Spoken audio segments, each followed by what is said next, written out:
The fourth topic is financial forecasting. And I'm sure, friends, you can very easily realize as to how financial forecasting is important in the context of valuation. Obviously, when you want to do the evaluation, there are many methods and there are many approach. There are basically three approach. So you got an income approach, and you got market approach, and you got the asset or the cost approach. Under these three approaches, there are different methods. Now, one prominent approach which is used globally and which I think, in my view, is the most fundamental method for the purpose of valuation, and that is the income approach. And under the income approach, there are two methods.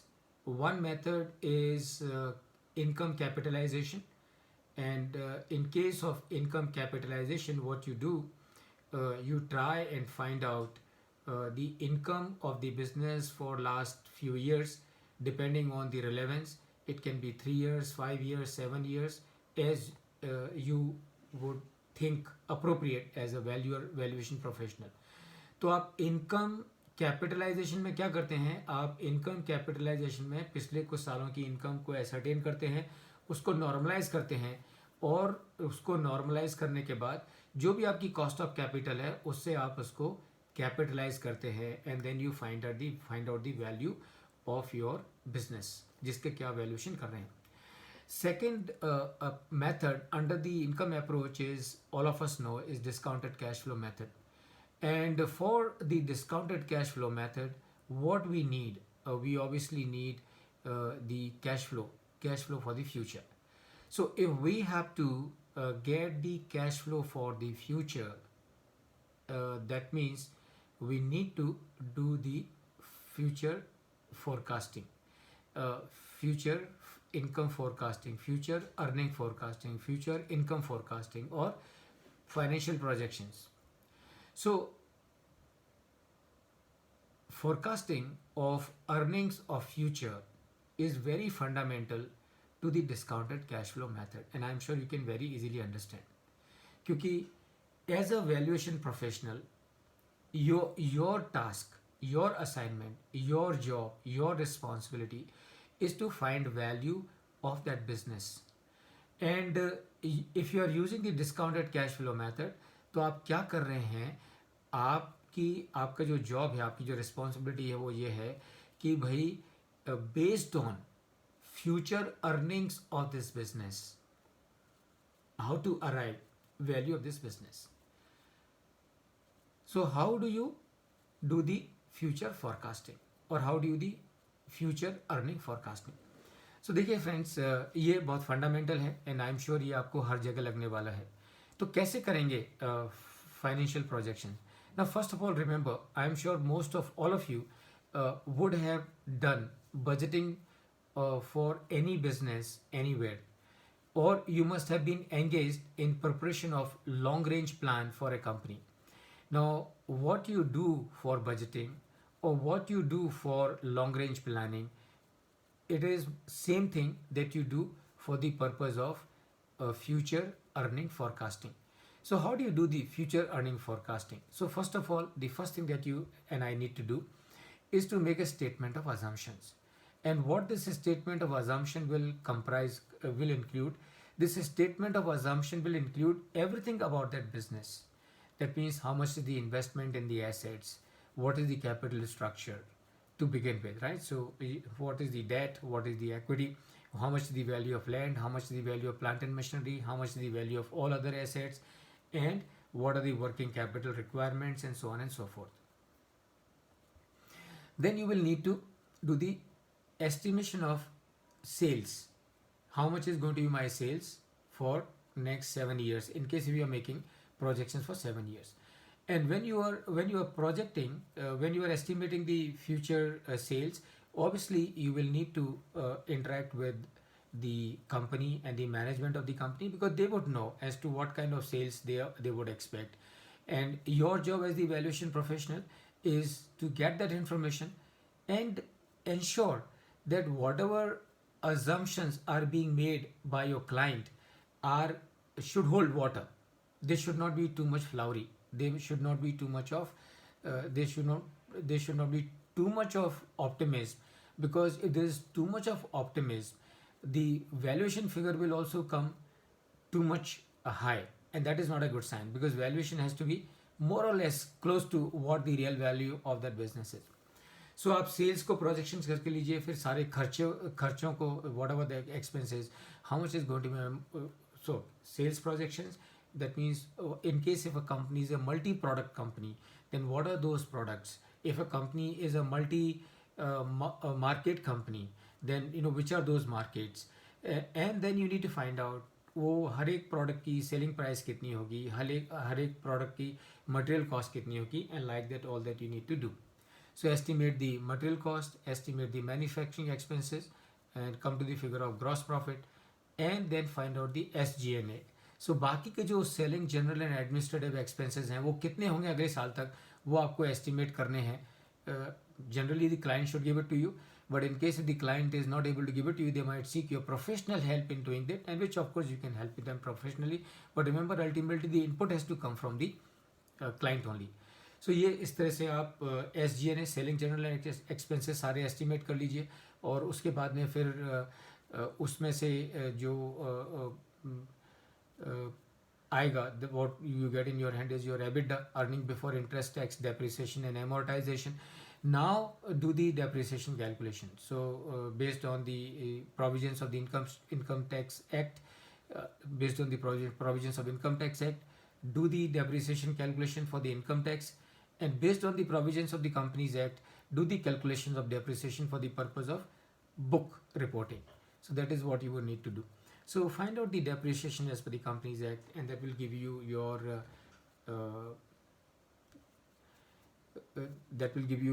so you will have the gross profit में से आप minus कर दीजिए SG&A, you will get your EBITDA में से आप minus करिए depreciation, and you will get your EBIT.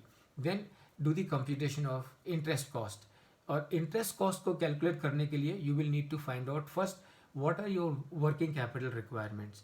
So based on the working capital requirements, you will be able to find out how much is going to be my bank finance utilization. Based on the bank finance utilization, you will be able to estimate how much is going to be my interest cost. So interest cost on the working capital, interest cost on the term loan, add them together, that becomes your finance cost for 7 years. So put it out there. So EBIT में से you minus the finance cost, and what you get in your hand is your EBT, earning before tax. Now you do your tax computation. So as per the income tax, you need to find out, so जो भी depreciation है or rest of the things, take them into account, find out the amount of tax, minus the amount of tax from the EBT, and what you get your profit after tax or earning after tax. To the figure of earning after tax, you add your depreciation and your amortization. What you get is your cash profit. But remember, for the purpose of valuation, this cash profit is not enough. For the purpose of valuation, you will need to calculate free cash flow for equity, or free cash flow FCFE or FCFF. So free cash flow for the firm, or free cash flow for equity. So that is what you will need to calculate. So this, friend, is your total process of doing the income forecasting or earning forecasting. So this is how you would do. One thing that you need to keep in mind while doing the financial projections, that your assumptions must be as realistic as possible. As a matter of fact, it is advisable to be a bit conservative rather than to be a bit over optimist when you are doing your cash flow projections. So this is, friends, the all about for the purpose of future earning forecasting. Now, before we go to the next topic of the cost of capital, I will like to throw it open to all of you. In case if you have any question on this, please go ahead. Else we move to the next topic. Sir, as I understand from you, if as a valuer you are given an assignment, Yeah. even for the company, Mm-hmm. you have to go for, you have to cast the entire cash flow of the company for the next 7 years. Yeah, it can be 7 years, it can be 5 years. What I meant to say, sir, because supposing it is a humongous task, no, or the company has to give the cash flow statement of its own, along with the assumption, so that as a, I mean, valuer, you have to either validate it or moderate it or whatever you want to do it, Yeah, that you have to do. Because all these things are what you are saying. yeah. It is such a very big task. I mean, to get from a IBC company where, like a company is going into, like, say, ArcelorMittal took over this SR SR Steel. Steel, Hmm. but their SR Steel management will never cooperate with you. How is the future cash flow and etc. Nobody is going to reveal you. No, no, very good point. No, but I never mean to say that doing the cash flow forecasting is the job of valuer. Not at all. See, the valuer does not understand the business of the entity. So it's the entity who understands their business. So the job of making the financial forecasting is of the company. So the company has to give the projected earnings to the valuer. But the valuer needs to know as to how this process, how have they done Okay. this actually. That So, is fair enough. huh, That is fair enough, sir. correct. That is what it is actually. So because obviously because making financial forecasting for a company is a task by itself, is an assignment by itself actually, and that will need tremendous amount of efforts, knowledge, understanding, industry It is knowledge. basically a job of a CEO of the company. Yeah, okay. No. As a, no, no. Between, if you ask me, as a valuation professional, you and I should equip ourselves that in case if our client is not in a position, for whatever reason, is not in a position to give us the projected financials, now we can offer this as a additional professional service to him.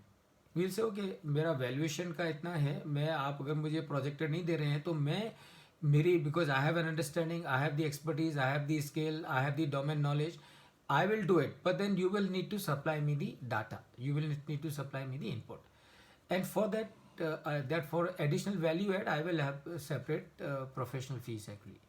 So that is separate thing. That is an exception. That is an exception. As a rule, company has to give you the projected financials. Your your role is to validate them. Your role, you as a valuer, you cannot take the numbers given by an entity on the face value. You have to go through them. You have to analyze them. You have to scrutinize them. You have to check them. You have to satisfy yourself. Yes, these numbers will hold water going forward. These numbers are not flowery. So that is what is your and my responsibility.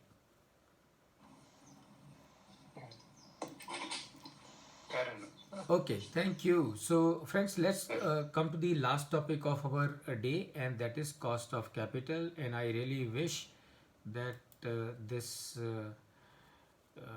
thing works. Cost of capital. Are you able to see the slide on your screen? I am sure you will see the first slide. वहाँ problem नहीं होती है. So, are you able to see the first slide? Cost of capital. Yes. Okay. Now I'm changing to next slide. Tell me if you see that.